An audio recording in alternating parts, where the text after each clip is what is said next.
I'm listening to 49er Rush. Niners all day. Let's bring 6 home, baby. Let's go. I love it, man.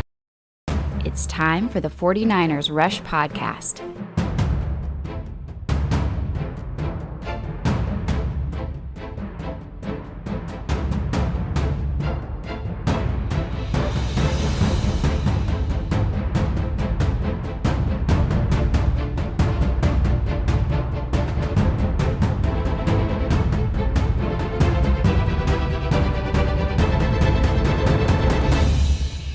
And here's your host, John Chapman. What is going on, faithful? Here we are, a Sunday without football, and it hurts. It hurts the bottom of the soul. And so I wanted to jump on. I appreciate everybody's messages asking, where is the podcast?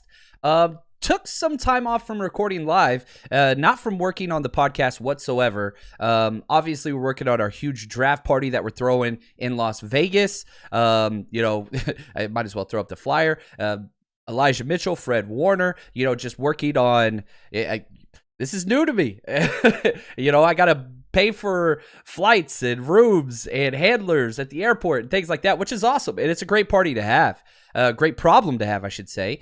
But really, really excited about this. And so spending a lot of time just shoring up all the details on that. If you haven't got your tickets yet, head over to 49ersrushroadtrip.com. Get your tickets. We're going to be partying on the Strip for the first night of the draft. We are still working on day 2, what that's going to look like, and throw that party together. That's going to be a lot more laid back, chill. But this is going to be, a Vegas event on the Strip. It's going to be incredible. Really, really excited about this. Working on that and Patreon. We're throwing up videos over there like crazy. Working through the corners, which I'm going to share a couple clips from you guys.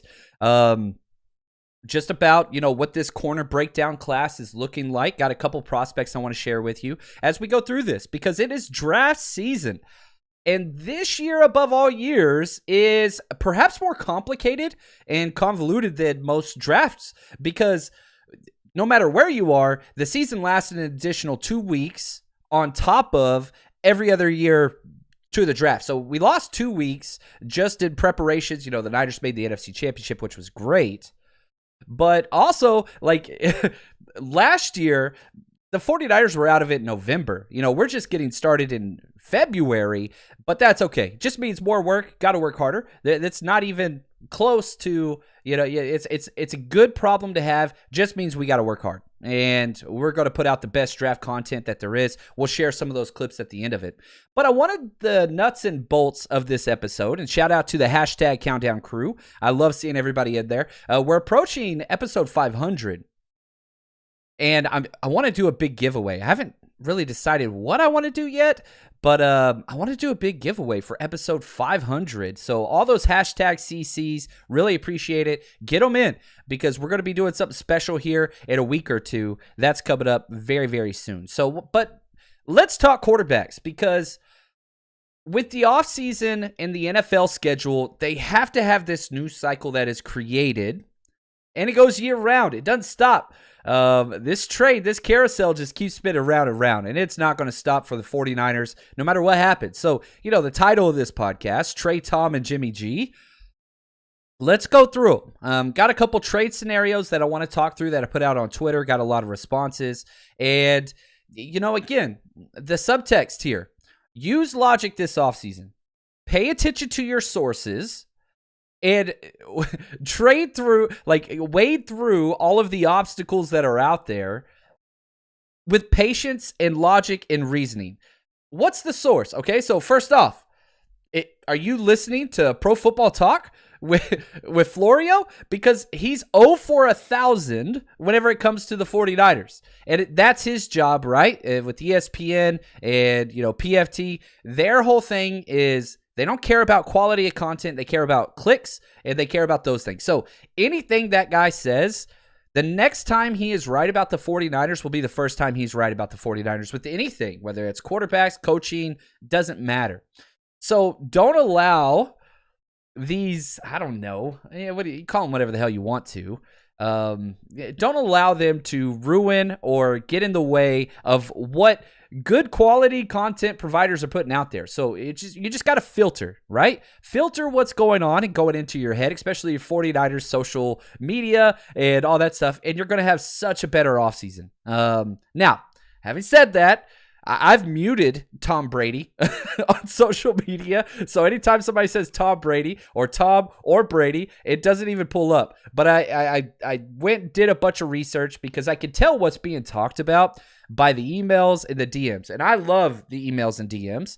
So please continue to bring those. It kind of gives me a pulse of, what the numbskulls are saying out there. And that's not a bad thing. They're making money and you're helping them.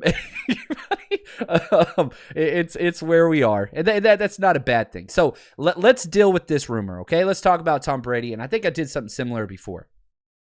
Tom Brady is still under contract for the Bucs for this year. Still. Okay? Number 2. Jimmy Garoppolo is not going to the Bucs, no matter what, okay? I fit the system that Bruce Arians runs better than Jimmy Garoppolo, okay? And that's an insult, and I meant it as such, not that Jimmy G isn't a good quarterback. That's not what I'm saying at all. What I am saying is Bruce Arians throws the ball deep and outside the numbers more than any offensive system in the NFL. That's not a new thing. He did so whenever he was with Arizona and he had no personnel whatsoever. He did so whenever he's with the Steelers. He did so whenever he was with the Colts. That is what he does. Big, strong-armed quarterbacks are his forte. Jimmy Garoppolo is not either of those two things. That's just not what he does. Doesn't mean there's not a place for him. I'm just telling you, I do not see Bruce Arians the last 2 to 3 years of his career changing his entire system so that he could fit Jimmy Garoppolo. So does that mean we can't trade for Tom Brady? No, it doesn't. But you're not trading Jimmy Garoppolo for Tom Brady. That's not happening. So just wave bye-bye to that one. It's not happening. Okay. Now, moving on next. Okay. Is Bruce Arians just going to do Tom Brady a solid and say, man, thank you so much for getting us that Super Bowl. We'll just let you out of your contract and we'll let you go for cheap to an NFC contending team? 0% chance. That's not who Bruce Arians is. Ultimate competitor. You don't let quarterbacks go to other competitors in your conference. You do not do that. Doesn't mean he wouldn't trade them, but there is no team-friendly deal happening here. So what that means is, you're going to have to pay a premium for Tom Brady, and that's to be expected. Not to mention the fact he's retired. Could he come out of retirement? For sure. This year, probably not. But I guarantee you this. When a quarterback trade takes place, it's cross-conference or to a terrible team in your conference. 49ers were just in the NFC Championship, and the only reason why they didn't win that game was poor quarterback play and O-line play. So you mean to tell me you're going to try to fix a contending team in your own conference's issues and let them get a cheap deal? That's not how the NFL or business works at all in society. That's not what it is. So maybe Tom Brady will be traded, but it will be to an AFC team. Or that's just or a team's going to have to pay a premium and do whatever. But again, I can tell you this. Bruce Arians is not rebuilding. That's not what he wants to do. So yes, he wants a veteran quarterback, but not Jimmy Garoppolo for the things that I said before. So having said all these things, Tom ain't happening.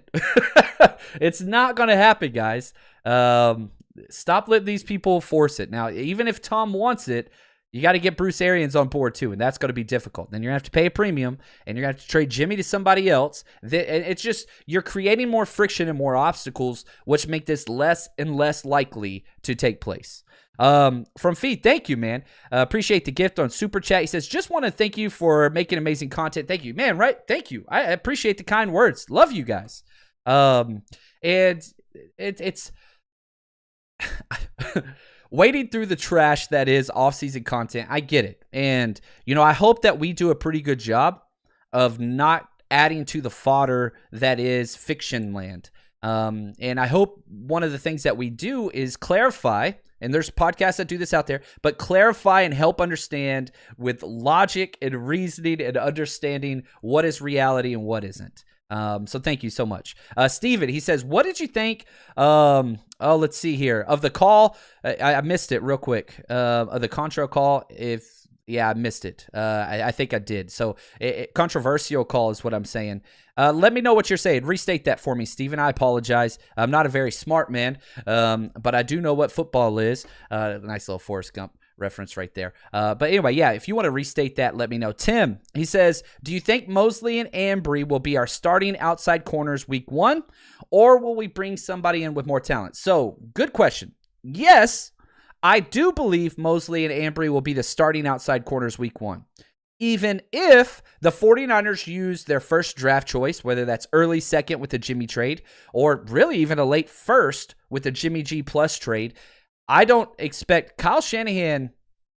He wants rookies to prove it. It's a meritocracy. And if they don't prove it, no matter where they drafted, they're not playing.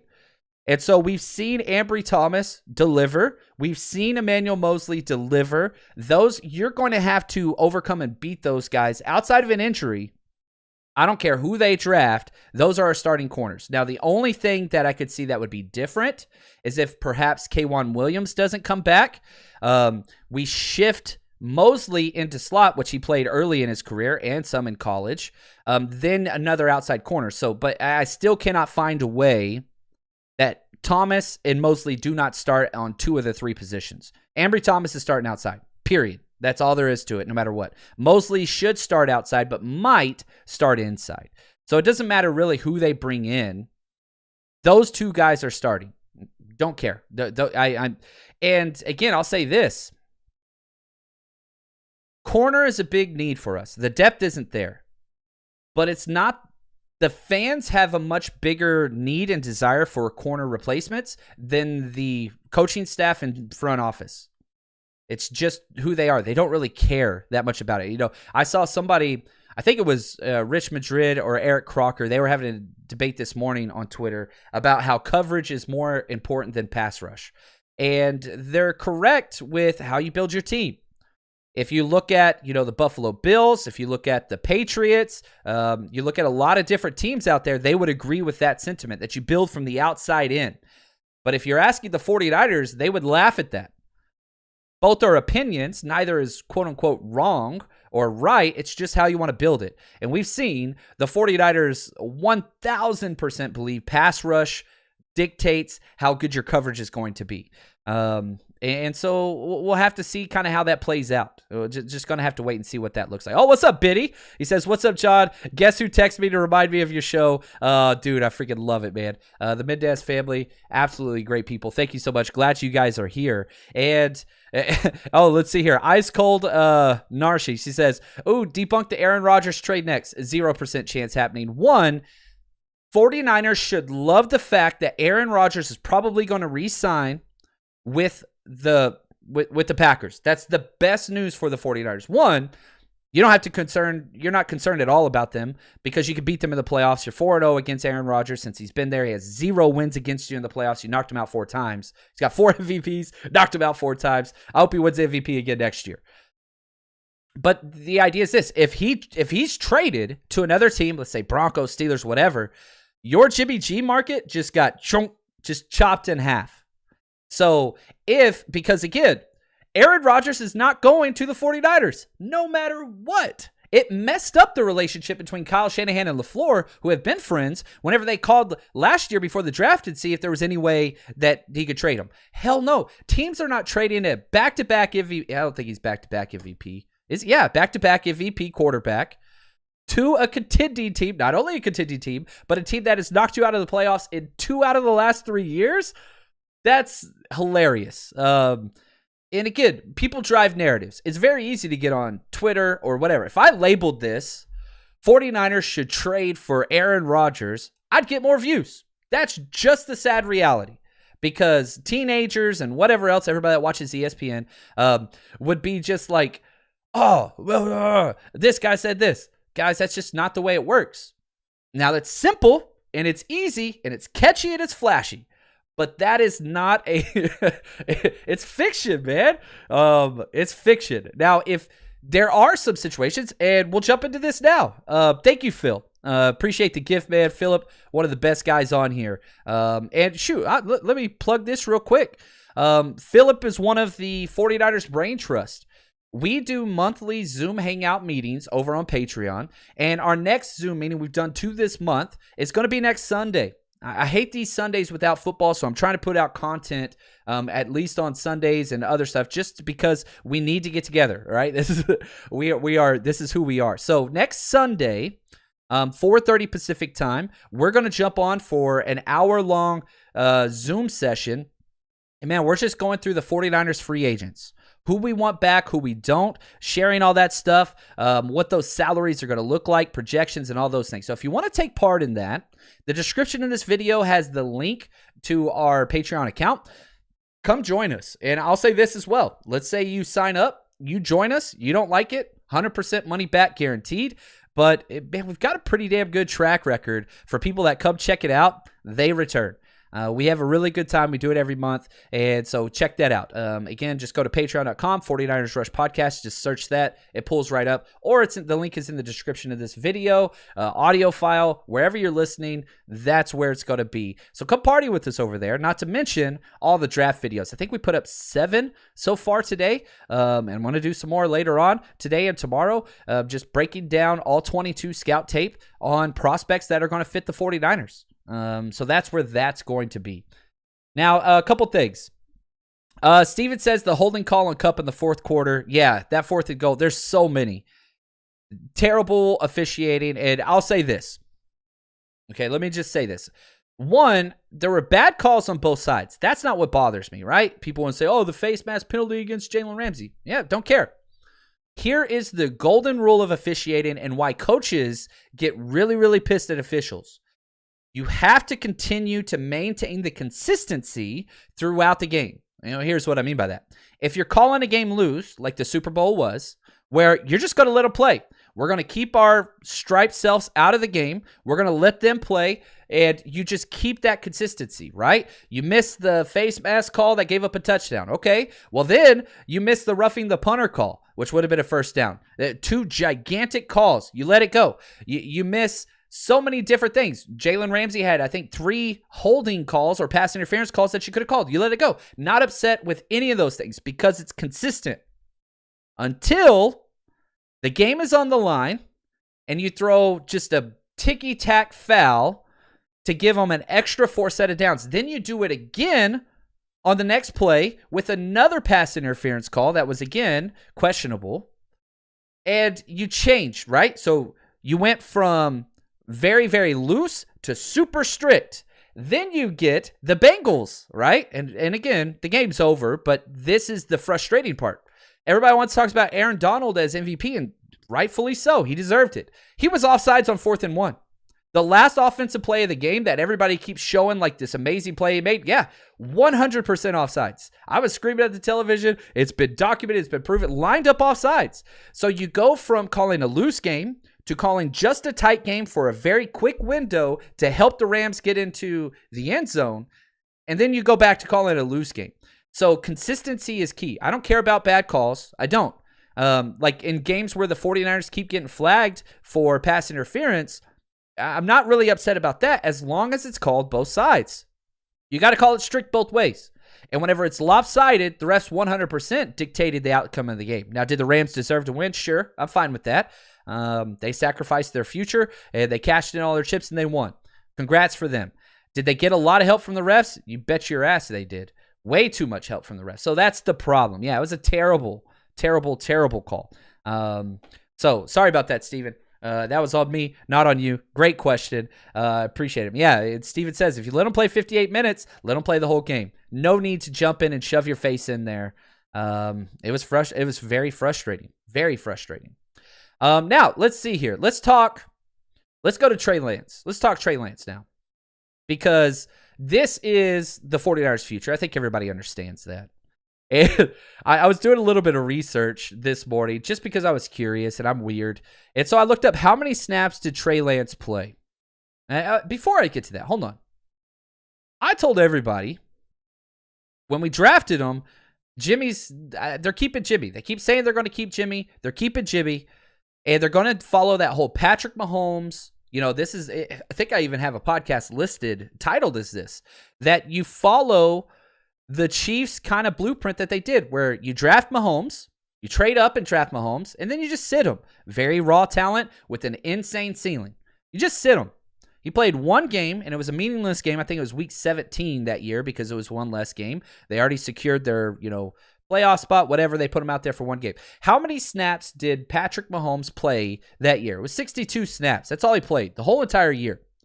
Now, the narrative, I hate that damn word. The narrative out there is Trey's not ready.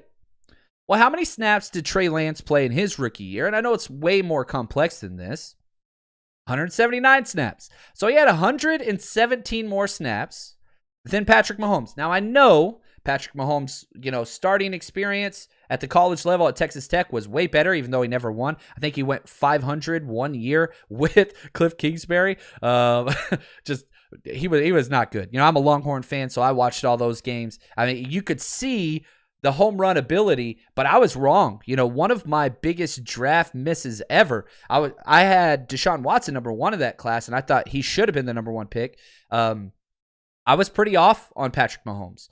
But I do remember this dude's going to be the best player of the NFL, or he's going to be out in 2 years. Like that was I wrote on my draft write-up on him, and it turns out, I was right. There was no middle ground, and it was really smart what Andy Reid and them did just by sitting them and letting them learn. Well, now we're getting all these practice clips coming out because of Javi. Shout out to Javi. He's a great dude. And you're starting to see some of the things that have come out on Trey Lance. And so, there's just such a... We haven't seen it in games too much. You go watch the preseason training camp, that Texans game. You can't tell me you're not happy with Trey Lance's development. Good gosh. I mean, it's unreal. But shout out to David Lechty. He's one of the all 49ers SI group, and he put this out there on Twitter, and so I thought I'd share it because I thought it was good. These are the breakdowns of 3 quarterbacks through their rookie year only. Trey Lance, Patrick Mahomes, Josh Allen. Okay? And he went through 4 different categories, and I again, this doesn't mean Trey Lance is going to be better or worse or the same. It just means the context and the evidence that we have been given, right? The concrete, measurable snaps through a rookie year, it's measurable. You can look at it and you can determine just to this point where they are, okay? So, interception percentage, Trey Lance, 2.8. Patrick Mahomes, 2.9. Josh Allen, 3.8. Best, he threw more passes than Mahomes, not near as many as Josh Allen, but he had a better interception rate. Okay, now let's look at touchdowns per snap. Patrick Mahomes, 0. He didn't have a touchdown. Josh Allen, 2.5. Trey Lance, 3.37. Better by a full percentage point. People forget, Trey Lance threw the first touchdown pass of the whole season for the 49ers. You remember that's when they were subbing in and out. He came in through the first touchdown pass week 1. Air yards per attempt. Josh Allen, 5.4. Mahomes, 6.8. Lance, 8.6. Almost a full 2 yards better than Mahomes and 3 better than Allen. Sack percentage, right? The whole narrative that, he just keeps taking sacks and all those things. Josh Allen, 8%. Mahomes, 5.4%. Lance, 5.3%. Now, obviously, there are going to be categories where Lance is at the opposite end of that. But if this trend continues, and whether you want to count it a trend or not, it doesn't matter. But just from that one microscopic view of rookie year and production and what that looks like, pretty damn obvious. Trey Lance belongs. Trey Lance belongs to be a starting quarterback. It passes the eye test. Dude works as hard as anybody. It's just where it is. So all of these, I'm not saying the 49ers don't need another quarterback. They do. I do not want to go into the NFL season with Nate Sudfeld as the number 2. No, you need another quarterback. Tyrod Taylor would be the best choice. Mariota, something along those lines. There's options that are out there for sure. But it doesn't have to be somebody that's going to make Trey Lance sit. It's Trey's time. It's Trey's time. Now, if something falls in the 49ers' lap, sure, you take it because he's only going to be 22 at the start of the season. You got plenty of time for Trey, but you do want to take advantage of this rookie quarterback deal.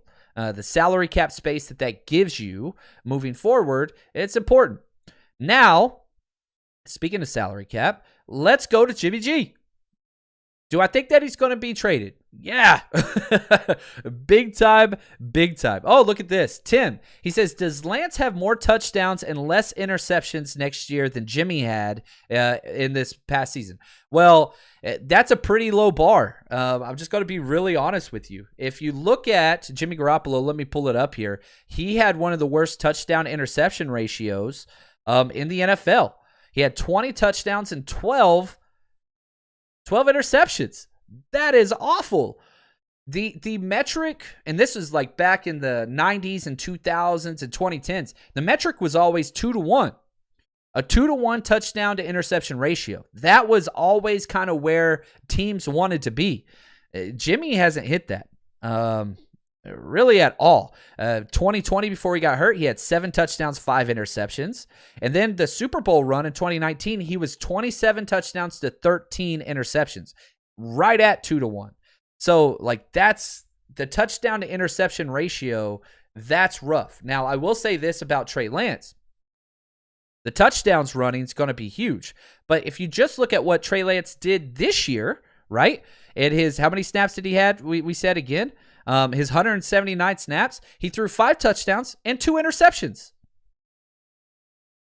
Did you get that? That's at 2 starts. You could say 2.5. So, like, if you just take his 2 starts, multiply that times 8, I mean, again, these numbers probably aren't going to withhold, but if you just look at what he did, right? What's 5 times 8? That's 40. I don't think he's getting that much.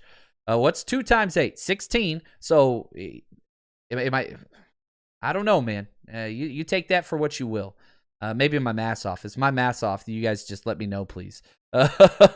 Anyway, Tommy, appreciate the gift, my friend. He says, oh no, just tested positive for COVID. Taking the time to learn, study up from your Patreon coverage. Thanks. Making a stinky time better, man. Tommy, get better, brother.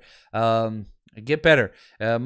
Just get better. That's all I gotta say, man. Really, really sorry to hear about that. I know a lot of people are going through that, and man, yeah, just rest, get better, and let us know. Keep us updated, my friend. Keep us updated. Now, so Tim, to say yes, the touchdown and interceptions, yeah, that's going to go up. There's no, I don't know, man. I don't even think it's close outside of injury. I just don't think that those are very low numbers. And that wasn't really what Jimmy Garoppolo did, right? That wasn't really what his MO was. You didn't have Jimmy in there because of touchdowns and interceptions. So many times you had Kyle on the record of, interceptions aren't really that big of a deal for him because Jimmy responds. Jimmy was out there for efficiency and third downs. That's what his entire MO was. And so, but that's not what Trey Lance is. Trey Lance is a home run hitter, right? That's what he is. So I think that's going to be expanded upon. You look at the turnovers. He didn't have 1 interception his entire freaking, I almost said Super Bowl, championship season at North Dakota State. NFL's different, but he does protect the ball rather well. And Jimmy's never done that. Never, ever done that. So take that for what you want. Mr. Superfly, who's going to be our center for next season? We got to do something about that. So, number 1, you're hoping it's Alex Mack. If he retires, you got Jake Brindle there or Daniel Brunskill. So you got kind of a 2-person race. Ideally, what the 49ers would want, slide Brunskill back over to center, plug in Aaron Banks at right guard. Is he ready?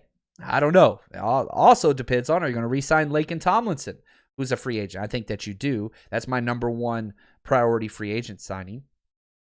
Good news is, you look at this draft, it is a wonderful interior offensive line draft, one of the better ones that's been out in a long time. I mean, you've got 3 guys that have kind of a first-round grade for interior offensive line play, and you've got another 5 or 6 that are going to go in the 2nd or 3rd round. So if you want to draft somebody, that is something that is, there. Now, if you're wanting to look at, let's see here, let's pull up free agency. If you want to look at centers and free agency, there are some players. Ryan Jensen out of the Bucks, he'd be incredible, very expensive.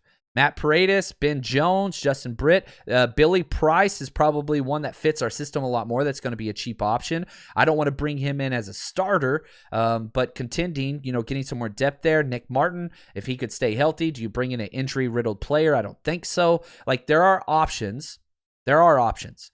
But Jake Brindle, who's an unrestricted free agent for us as well, you could get back on a vet minimum deal. I don't think there's a lot of, competition for him. But yeah, center's a big deal. Offensive line, I think, is the biggest deal. Last year I was the biggest on Creed Humphrey, and that's who I really wanted. We missed it. Dude's an all-pro his freaking rookie year. We missed that one. So hopefully what we got to do now, we got to capitalize next year. We have a lot of bodies. Somebody's got to pan out. And so hopefully you bring somebody in there. Anyway, so let's talk some Jimmy G trade scenarios. Shout out to Chief Jason Pat, awesome guy that I met up with in Los Angeles. Yeah, that's where we were hanging out. Really, really good dude. And thank you for your service, man. He's a great dude. He put this out there and tagged me in it, which I thought was funny. He said, should the 49ers trade Jimmy Garoppolo for Chase Young? And one, that shit ain't happening. 0% chance. Chase Young is a generational kind of pass rush challenge. If Chase Young was in this draft, he'd be number 1 pick overall, even after his injury. ACLs aren't the biggest deal anymore. Chase Young, it would be the number 1 overall pick this year. Now, was he as good as Bosa? No, but he's still pretty damn good. So 0% chance Jimmy G for Chase Young is happening. Now, I do know Washington put out there they'd be willing to trade Chase Young for a superstar quarterback. So, real quick, let's just define what superstar quarterback. Superstar quarterback means Russell Wilson, Aaron Rodgers, Deshaun Watson. That's it. That does not mean Jimmy freaking Garoppolo. He does not fit into that category. Now, it doesn't mean that Washington would not be fine settling with Jimmy, but it's exactly that. When you're settling for Jimmy, which, again, last year I had him at about quarterback 14. I probably put him quarterback 15, 16 right now. Like, he's an above average quarterback.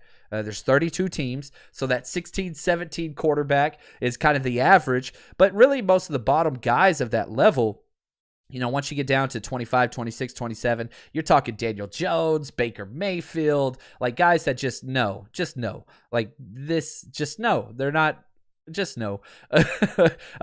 Especially whenever you add to it, Tom Brady's gone, Ben Roethlisberger, who was bad's gone. Like, you're getting some of these guys that are retiring, so it makes it supplies down. When supplies down, demand goes up. Very, very simple economics, right? So, one, Jimmy G for Chase Young, not happening. No, that's just not going to happen. That's fiction. It sounds awesome. Madden trade probably wouldn't even happen. But they do have another edge rusher that I really, really like. And so I put this one out there on Twitter. And I think, again, trying to find from both stands. You put out so many trade requests, right? And you put out, trade, this. Why don't we just trade for this? Why don't we just trade Jimmy Garoppolo for Aaron Rodgers and Devontae Adams? Why don't we just do that trade? It's not realistic, right? It's not going to happen. So what you have to do, and this is something you got to be careful with, you have to put on both hats. Why would Washington do this trade? Or let's find a trade that Washington would be happy with. And so I put this out there. Jimmy G for Montez Sweat. Okay, who's Montez Sweat? If you remember the year we drafted Bosa, Montez Sweat went late in the first round. Same draft as Bosa. And he's only 25 years old. He's got 21 sacks in 3 years. Now, is he Bosa? No. But again, he's proven, he's young, and he kind of provides exactly what we need. So again, for example, Bosa has 24 and a half sacks during that same time. Sweat has 21. Now, Sweat's played more games because Bosa with his ACL. But again, what do the 49ers want? They saw for a very brief glimpse Dee Ford and Nick Bosa out there on the same field. They were the best defense in the NFL. Dee Ford got hurt. We kind of subsided to a top 10, top 5 defense without that. But they saw for a glimpse how good this team could be defensively if they had an elite, above-average pass rusher opposite of Bosa. And now we've had some fill-in guys, and, I hope we bring back Arden Key. I think he's been great. But you can't have enough. And that's kind of the entire philosophy of this front office. Get as many as you can. We don't have enough. I would not be shocked at all. I understand everybody wants to talk about corner, and we will here in a second. Corner is important. But number one priority for me, edge rusher, and then offensive line, then corner would be 3 for me. That's just where I'm standing right now. Once free agency happens, that will change some things. But I love this trade. So I put this out there. It got over 8,000 votes in one day. So, like, I love the energy and the traffic and, whatever. And I gave 4 options. I didn't just make it a simple yes, would you do this, or no. I said, for 49ers fans, big yes, do this trade. Big no, stay away. Or close but yes or close but no. So I gave 4 categories just trying to gauge where they are. Here were the results. I was pretty shocked because I thought this would be closer to like an 80, 90% yes. But I understand not everybody watches, Washington football defensive tape and sees how effective he is. Is he as good as Chase Young? No, but he is still very, very good. I'd kind of put him in that kind of, 15 to 20 pass rusher. So again, quarterback, right? Jimmy Garoppolo, that's kind of where I have him. And you swap that for a guy that's still on his rookie deal with a 5th-year option. He's only 25 years old. So 42% said big yes. 22% said close but yes. So you're sitting at about 64% of fans that would want to do that trade. Big no, 17%. Close but no, 17%. So 34% that are saying, stay away from it.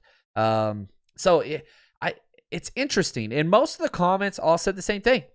No, because of the contract. He's on his rookie deal. He's only $3.7 million this year, Montez Sweat. So you're going from $25 million for Jimmy to Montez Sweat, which is, 3.7. So that's what, $21 million difference, cap space. And what would you spend the number 40 pick on? You're going to draft a pass rusher? I'd be cool with that. I would take Montez Sweat over almost any single draft edge in this class. Aiden Hutchinson's better player for sure, but if I'm just looking for a pure proven pass rusher, there's no risk here. Like, that's how good this guy has been, and he would plug in right away. And his 5th-year deal is only $10.5 million. And I think a lot of it is, the questions I get, like I keep getting this, we have to extend Bosa this year and Debo this year. No, we don't. Debo, you're going to extend because it's going to help your cap relief situation because you're going to extend out the deal over so many years. You're picking up a 5th-year option on Bosa. That's not going to be super expensive. Well, actually, hold on. Let me go back just so I could be very frank and honest with these numbers. Bosa's, because he's made more than one Pro Bowl, his 5th-year option is going to be $20 million. That's a lot. For example, Kyler Murray's 5th-year option, he's made more than one Pro Bowl. His going to be $28.5 million. It's based on the position you play. So you look at Bosa, even though he plays the same position, his is $20.1 million. That's what his 5th-year option is going to be. You look at Montez Sweat, who plays the same position, his is $10.5 million. Why is the difference? Because Montez Sweat hasn't made a Pro Bowl. Whereas Nick Bosa's made 2. If Nick Bosa only made 1 Pro Bowl, his 5th-year option would be $16 million. But because he's so damn good, should have been 2-time All-Pro, but he's going to cost. You don't have to extend Nick Bosa this year. You extend Nick Bosa next year. So you pick up the 5th-year option, and he's going to be getting paid. I mean, it's going to be record-breaking, probably close to $25, $26 million a year. That's what it's going to be. So, yeah, I want those players extended, but first-round picks have a 5th-year option, and the player has no say-so. It's 100% up to the team if they're going to pick it up or not. And the only thing that it does do is guarantee versus injury. So you look at Mike McGlinchey, who they picked up that 5th-year option, guaranteed for injury. He got injured. No matter what, whether he plays next year or not, hopefully he does play, he's getting paid. And I would argue players deserve that. 100% injury. I'm always on the side of players getting paid. Always on the side of players getting paid. All right, Tim, he says, would you rather the Niners get back a second for Jimmy or a veteran player of Gilmore's talent level? I think cap space is key. And so that's why I want a player that is either 1, on a rookie contract, or 2, I'd take a draft pick. Because you got to be smart with cap numbers. That's why I like Montez Sweat so much. You're getting 2 cheap years out of him. 2 cheap years. And if it's a home run, then you can extend him. If it's a formula that works, that's great. And it's proven. It's not going to miss. You trade him for the number 40 overall pick. Yeah, you're helping your cap relief. What if you get another Aaron Banks? Or do you get another Debo, right? Everybody keeps saying, oh, this draft class, this front office can't draft. What? Oh, they can't. First 3 rounds, they suck. What? Nick Bosa, Debo, Ayuk? Get out of here. What are you talking about? The draft is a 50-50 crapshoot, almost across the board. Now, first, second round, kind of 50%. After that, it gets worse and worse and worse. Yes, we have hit a lot of our home runs in the 5th round or 6th round, and that's a good thing, but it doesn't mean we're missing in the 1st round. Javon Kinlaw, we got to wait and see. He's had one good year. He's had one injured year. We'll see. If he comes back and his knee's cleaned up and he can play inside, that's a miss. I mean, that's a hit. If his injury sticks around and he can't do it, that's a miss. So we'll see. But first round picks, Mike McGlinchey, that's not a miss. You picked up his 5th-year option. Is he an all-star? No. But he's a starting caliber tackle. It's not a miss. You look in that draft. Who would you have rather picked? Colton Miller? Colton Miller's a little better now, but not much better. Like, it's not like you missed out on like an all-star player. Colton Miller might be a couple spots up. Yeah, I don't know, man. People get weird there. So let's see here. Luke, I really get worried with these outlets expressing Bosa will get 30 to 33 million a year. That would be really hard to swing. Yeah, we got max guys all over the field. This is a problem with drafting well. You've got Kittle, highest paid tight end, left tackle. Trent Williams, highest paid left tackle. A linebacker, Fred Warner. Now he's the 2nd highest paid linebacker. Nick Bosa. That's how good this team is. And so if Debo's going to be getting pretty damn close to it too. That's why you got to take advantage of these rookie-level contracts. That is Trey Lance, because you got 4 years left on him. Because, again, 5th-year option, guys. You got 4 years left on him, and you gotta finesse that. Now, once you get into kind of the whole, Patrick Mahomes deal or whatever, look at Russell Wilson, look at Patrick Mahomes. Patrick Mahomes took a very long deal, a very salary cap-friendly deal for long-term guaranteed stability. He wanted to help his team. Russell Wilson didn't give a shit about his team and completely crippled that team financially to where they can't do anything. You look at those cap hits. I mean, they're nuts. You look at, what am I going to say? You look at, Matt Ryan. I apologize. Like, good gosh. It's just it ruined his entire team's money. And that's just kind of what it is. Like, you look at these contracts and what it is they're guaranteed, it hurts. I'll pull it up for you, the top salaries here, because it cracks me up. People want to talk about Jimmy Garoppolo's deal, and that's cool. I don't have a problem with that. But the cap hits aren't really what you think they are. Like, it's relatively a friendly cap deal. Matt Ryan is $48 million against the cap this year. $48 million. Rodgers, $46 million. That's before an extension. Kirk Cousins, $45 million. Deshaun Watson, $40. Ryan Tannehill, $38. Russell Wilson, $37. Like, that's a lot. That's a lot. Those are cap hits. That's not what they're getting. Those are cap hits. Yeah, I don't know, man. You got to scroll down for a ways. Jimmy Garoppolo, 19th highest with 26.9. That's about where he should be. It's not a terrible deal. Not a terrible deal whatsoever. So we'll have to wait and see what happens with Bosa. Do not expect him to take a team-friendly deal. That's not happening with his family. You look at what his brother did. They're going to get paid, and it's a competition for both of them. And he will beat out his brother on the contract. Make no mistake. All right, let's jump over. Let's talk some corners. I've graded 7 so far this week, and I've got the process for getting through corners or really any position. I want to say shout out to a lot of people that are helping me, which is awesome. Just with like simple things like data collection and all that stuff going on. So shout out to Anthony, Gracie, Kevin, and Josh. These guys are incredible. And so just piling through so much information and snap counts and alignment and stats and just whatever. It takes a while. So you do that for a while, which I think we have about 180 players already kind of, data collected through. Then when I start doing background, like I look up, what's their dad do? What high school do they go to? What they do in do they play other sports? What that looks like. And so just finding where they fit. Then you get them into, and I'll steal this from, Daniel Jeremiah, who is one of my favorite draft follows.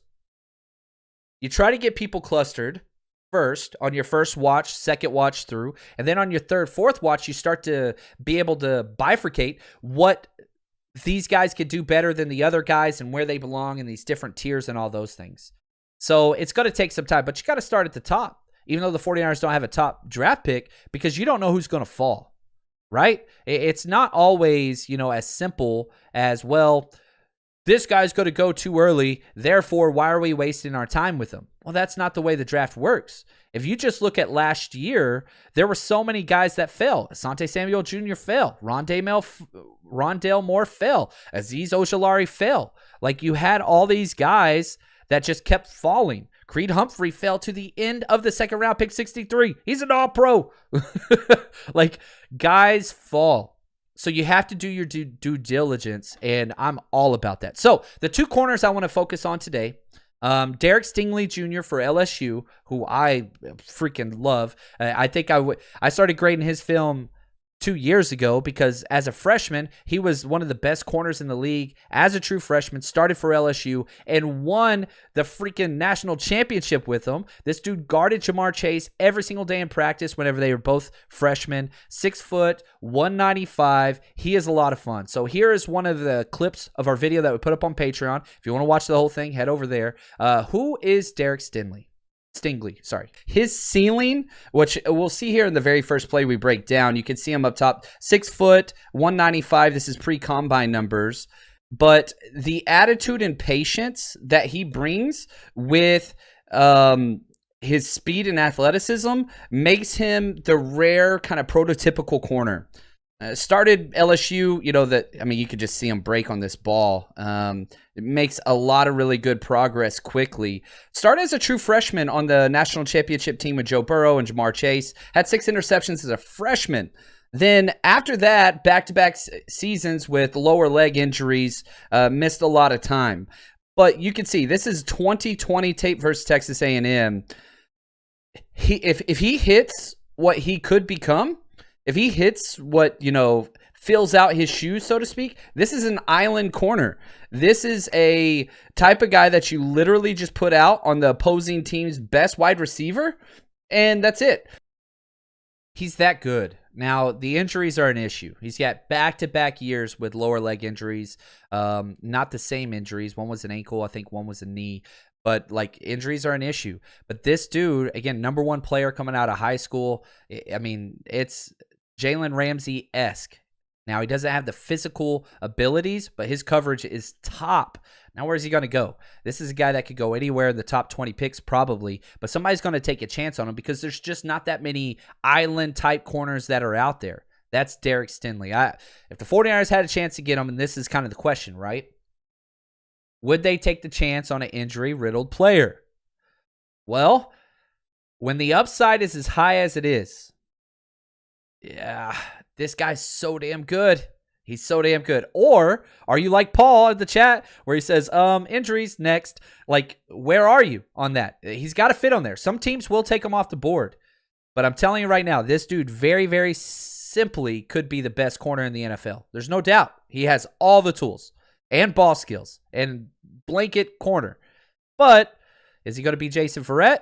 Or, what's he going to be? What's that look like? So that's Derek Stingley. And if you want to move on, I get it. Don't have an issue with that. That's fine. My next guy, Ahmad Gardner out of Cincinnati. He's a big dude. And, I'm not quite sure the 49ers would be interested in a corner like this anymore. You go back 4 years when they drafted Ahkello Witherspoon, right? 6'3", 200, almost exact same makeup of Ahmad Gardner out of Cincinnati. I'm not sure they want that anymore. But this dude has not given up a touchdown all year. 0. This is who Ahmad Gardner is for Cincinnati. This is who he is. He is feisty. He is mean. He is long, and he plays with attitude. That's what he is. One of the best stats that you can find. He's never given up a touchdown. His speed's not great. His change of direction's not great, which, as a 6'3" corner, that's fine. But you can see here, this dude, look at the length there. It's go-go gadget arms, and he does everything, and he's mean. Now, obviously, this is going to be flagged at the next level, but you'll see him here talking after the snap here. You see him walking off, talking to himself, pounding his chest. Every single snap is personal for this kid, and that bulldog mentality for a secondary player I'll say this about Ahmad Gardner. Like, he played to the level of talent that was around him. He plays Notre Dame, Alabama. He showed out. He plays, small level school guys, and it just, his head didn't seem in it. Now, the good news is the NFL, pretty damn good people out there every single week, so he can play up to that. Yes, Tim, both Cincy corners are very, very good. And so usually what I try two different approaches. Talking about Cincinnati, you're talking about Kobe Bryant, who I like. Again, another huge dude, 6'2", 185, much skinnier. Kobe with the C, awesome name. I love, one of my favorite things about going through the draft every year is you get some of these like awesome names. Kobe Bryant's definitely one of them. But what I'm going to say is this, like, what's the 49ers kind of draft-centric like idea of a corner? Seems to be 6 foot and under. They're not going after big guys like they used to. Now, you still got to grade them because look at Aaron Banks. I didn't grade Aaron Banks last year because I looked at his height, weight, and speed, and I was like, yeah, doesn't fit 49ers. They're not going to draft this guy. Wrong. Trey Sermon. Yeah, this guy, he's not a blazer, not a one-cut runner. He is a one-cut runner, but, like, doesn't fit Kyle Shanahan's MO. Not going to grade this guy either. Wrong. So you got to spread your umbrella, and teams will break tendencies at times if they fall in love with something about a player. Ahmad Gardner's got so much to like. I'm not quite sure he fits. Might be a little too tall. I think they've kind of moved on from that idea. But again, could be wrong. He's a very quality player. I don't think that he'll be there by the time the 49ers pick, but that's what we're going to do. We are a big due diligence team, and we're going to keep doing that throughout this thing. Now, again, just want to end before we jump out of here. Appreciate you guys. Thank you for all the support. Draft party, baby. Party with Elijah Mitchell, Fred Warder. We're going to be at the S-Bar, which is a brand new club that just started at the Mandalay Bay. It is absolutely incredible. Small, intimate party. We're capping this. It's got a low number crowd. We're going to be broadcasting the entire draft. It's going to be great. Drinks, food included. We still have meet and greet tickets available for Elijah Mitchell and Fred Warner, where you get to literally meet them, get a picture, and they're going to autograph an 8x10 picture for you and give that to you. Head over to 49ersrushroadtrip.com. Have any questions, please do not hesitate to reach out. You can reach me on Twitter. It's probably the best place to do so, at JL_Chapman. But if you want to email us, 49ersrushpodcast@gmail.com. That's always the best way. And again, if you forget any of these things or you're listening to this and driving, just click on the description of this video or podcast, and it's going to have all the information and links there that you're going to be able to set up and go check out. So 49ersrushroadtrip.com. We got that in the setting. That's going to be there. So really appreciate you guys. Thank you for all that you do as always. And man, we got a lot of content coming out. But until next time, stay strong, faithful.